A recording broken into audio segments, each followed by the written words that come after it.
और इस वक्त हमारे साथ सीधे जुड़ रहे हैं कांग्रेस के सांसद इमरान मसूद। इमरान मसूद जी, शुक्रिया एनडीटीवी इंडिया से बात करने के लिए। पहला सवाल यही, आपके बयान में आपने सीधे सवाल अखिलेश यादव पर उठाए हैं। आप एक तरह से कहें तो उनसे जवाब मांग रहे हैं, टारगेट कर रहे हैं, और दूसरी तरफ आपकी पार्टी उत्तर प्रदेश में बराबरी की सीटों पर समाजवादी पार्टी से चर्चा करना चाहती है। इस वक्त हम इस बयान से क्या समझें? आप लोग साथ लड़ना चाहते हैं, साथ जाना चाहते हैं, बराबरी का की राजनीति करना चाहते हैं कि अलग अलग रास्ते तय हो चुके हैं? देखिए, मैंने अखिलेश जी से कोई सवाल नहीं पूछा। अखिलेश जी की पार्टी के कुछ लोग मेरे ऊपर लगातार आरोप पर लगाए जा रहे हैं। अब आप लड़ाई हमसे है या भाजपा से, आपको तय तो कर लीजिए। मैंने सिर्फ ये कहा कि आपको हम क्यों बर्दाश्त नहीं हो रहे हैं कि बोलता हुआ मुसलमान बर्दाश्त नहीं होता है क्या?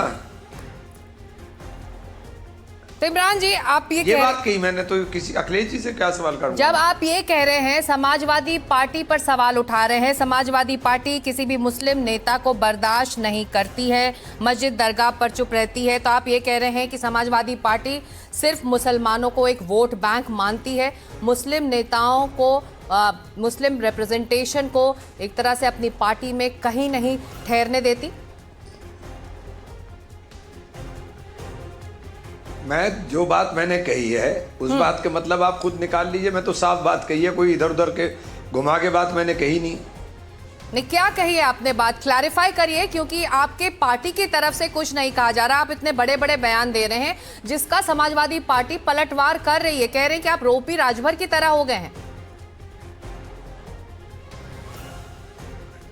मैं देखिए, दिक्कत यह है कि अगर कोई इनके मतलब की बात ना करे तो ये उसको भाजपा का एजेंट भी बता देंगे, ये उसको कुछ और भी बता देंगे, ये कुछ और भी बता देंगे। तो मुझे नहीं समझ में आता कि हमारी लड़ाई हमारे साथ है कि भाजपा के साथ है।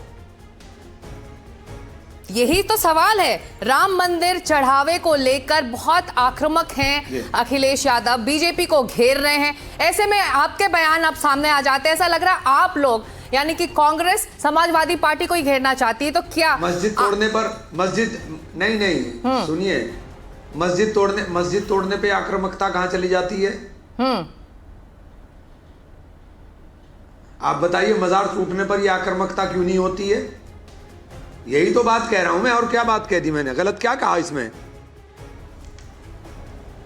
तो जो तस्वीर सामने आई शंकराचार्य के चरणों पर अखिलेश यादव बैठे हुए थे, वो तस्वीर आपको पसंद नहीं आई? नहीं, क्यों नहीं पसंद आएगी? मैं तो खुद शंकराचार्य जी का कार्यक्रम कराया था। तो आप कह रहे हैं कि सिलेक्टिवली मुझसे ये मैं थोड़ी। तो आप क्या कह रहे हैं? आप कह रहे हैं कि सिलेक्टिवली जो राजनीति कर रही है समाजवादी पार्टी, उससे परेशान हैं आप?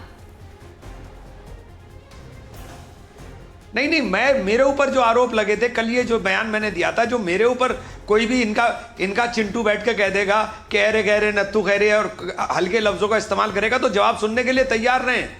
इमरान मसूद उस मिट्टी का नहीं बना है कि आप मुझे धमकाएंगे और मैं धमक में आ जाऊंगा। नहीं, ऐसा लग रहा है आप बयान दे रहे हैं, आप नाराज दिखाई दे रहे हैं समाजवादी पार्टी से, सवाल उठा रहे हैं उसके कामकाज के तरीके के लिए, उसकी रणनीति के लिए। तो ऐसे में ये बताइए, जब सेंट्रल लीडरशिप इस पार्टी का कोई नेता अगर हल्की भाषा का इस्तेमाल करेगा तो जवाब सुनने के लिए तैयार रहें। हमें तो ये लग रहा है, ये अंदाजा लग रहा है कि ये नूरा कुश्ती हो रही है। आप लोग एक बयान दे रहे हैं, आपकी सेंट्रल लीडरशिप वहां पर उसके लिए बयान आ रहा है कि जब समझौता होगा सीट शेयरिंग को लेकर तब सेंट्रल लीडरशिप तय करेगी, और आप लोग सीधे सवाल उठा रहे हैं समाजवादी पार्टी पर, उसके नेताओं पर, उसके प्रदेश के नेताओं पर। ये नूरा कुश्ती है। कब तय करेंगे? सुनिए, कब तय करेंगे? कब तय करेंगे? मतलब इसे आप डीले करेंगे और लास्ट मोमेंट पर जब कुछ नहीं होगा तो आप खत्म कर देंगे। यही तो बात है। आपको तय करना है तो अभी तय करिए। कोई कोऑर्डिनेशन कमेटी बनी है अब तक क्या? किसी कोऑर्डिनेशन की कोई बात हुई है आज तक क्या? तो आपको क्या लग रहा है, क्यों असमंजस में है समाजवादी पार्टी इस वक्त?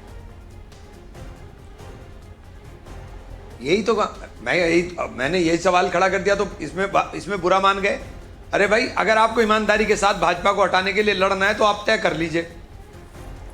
आप बैठिए, कोऑर्डिनेशन कमेटी बनाइए, कोऑर्डिनेशन कार्यकर्ताओं के अंदर भी कोऑर्डिनेशन हो, सारी चीजें क्लियर हो जाएं। आप डिले करे जा रहे हैं। देखिए, राम मंदिर चढ़ावा चोरी एक बड़ा मुद्दा है। उत्तर प्रदेश के चुनाव 7 से 8 महीने दूर हैं। ऐसे में जब समाजवादी पार्टी इसे एक बड़ा मुद्दा बना रही है, बीजेपी को घेर रही है, आपको नहीं लगता कि आप लोगों को और ज्यादा इसे पुश कर बीजेपी को घेरने के लिए पूरा सहयोग देना चाहिए समाजवादी पार्टी को? नहीं, एक बात बताइए, हम किस जगह उस मुद्दे के ऊपर चुप हैं? आप बताइए, मेरा कौन सा दिन उस मुद्दे के ऊपर बयान नहीं है? लेकिन मस्जिद के मुद्दे के ऊपर चुप्पी नहीं समझ में आती ना। अगर कहीं मस्जिद टूटेगी, दरगाह टूटेगी, तो उसके ऊपर भी बोलना चाहिए ना। बस इतनी सी बात है, सिंपल से, और इससे ज्यादा बड़ी बात ही नहीं है। तो यही तो मैं पूछ रही हूं, क्या ये सिलेक्टिव तरीके से बयानबाजी हो रही है समाजवादी पार्टी की तरफ से? आप तो उनके कामकाज के तरीकों को बेहतर समझते होंगे। नहीं, मैं कुछ नहीं समझता हूं। देखिए, बड़ा हल्कापन दिखाई दे रहा है, और ये अगर ईमानदारी के साथ आप चाहते हैं कि भारतीय जनता पार्टी को शिकस्त देनी है, तो आपको खुले दिल के साथ बैठ करके बात करनी होगी। आप अपने लोगों से पीछे से कुछ बयान दिलाएंगे और कुछ आप बोलते रहेंगे कि साहब हम समझौता करेंगे। समझौते का प्रारूप तैयार नहीं, आप समझौता करेंगे, ऐसे समझौता होगा क्या? तो ये तो आप लोगों के लिए भी कहा जा सकता है, कांग्रेस के लिए भी कहा जा सकता है। आप लोग एक बयान दे रहे हैं और आपकी टॉप लीडरशिप अभी खामोश है इस पूरे साझेदारी को लेकर। नहीं तो क्या टॉप लीडरशिप क्या करे? बात होगी तो बैठ करके बात करेंगे ना।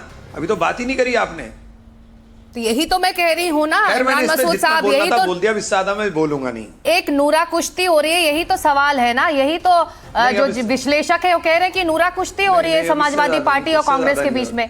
अच्छा, एक आखिरी सवाल, आपने कहा कि आप ये दावा कर रहे थे कि कांग्रेस ने समाजवादी पार्टी को जिताया, लेकिन 2022 के आंकड़े कह रहे हैं कि करीब 2.5% वोट शेयर ही मिला कांग्रेस को, जबकि 33% समाजवादी पार्टी को। ऐसे में कैसे जिताया आप लोगों ने? किस तरह के सहयोग से जीते? और अगर वो 37, सुनिए मेरी बात, अगर वो 35%, 37 और 39% हो जाता तो सरकार बनती। मैं इतनी तो बात कह रहा हूं कि उत्तर प्रदेश के अंदर अगर आपने 37 सीट जीती है तो कांग्रेस की बदौलत जीती हैं, वरना अगर आप में अपना दम था तो 120 का आंकड़ा भी नहीं पार कर पाए थे। तो आप कांग्रेस के दम पर जीती हैं कैसे? आप लोगों को तो 2 ही सीट मिली ना, करीब 2.5% के आसपास। मैं बता तो रहा हूं आपको, कांग्रेस के दम पे नहीं, कांग्रेस के साथ मिलकर के। उत्तर प्रदेश में जमीन किसकी ज्यादा मजबूत है? और अभी भी समझ लीजिए कि लड़ाई देश के अंदर राहुल गांधी के नेतृत्व में ही लड़ी जा सकती है, जिस तरह का माहौल देश में बना है। तो ये समझौता और जो साझेदारी है राहुल गांधी और अखिलेश यादव के बीच में ही होनी है। एक आखिरी सवाल है, ये समझौता दोनों के बीच में ही होनी है ना उत्तर प्रदेश को लेकर? हाँ, पार्टी नेतृत्व करेगा। चलिए, हमसे बात करने के लिए बहुत बहुत शुक्रिया। जो नेतृत्व फैसला करेगा, इमरान मसूद उस फैसले के साथ बंधा हुआ है।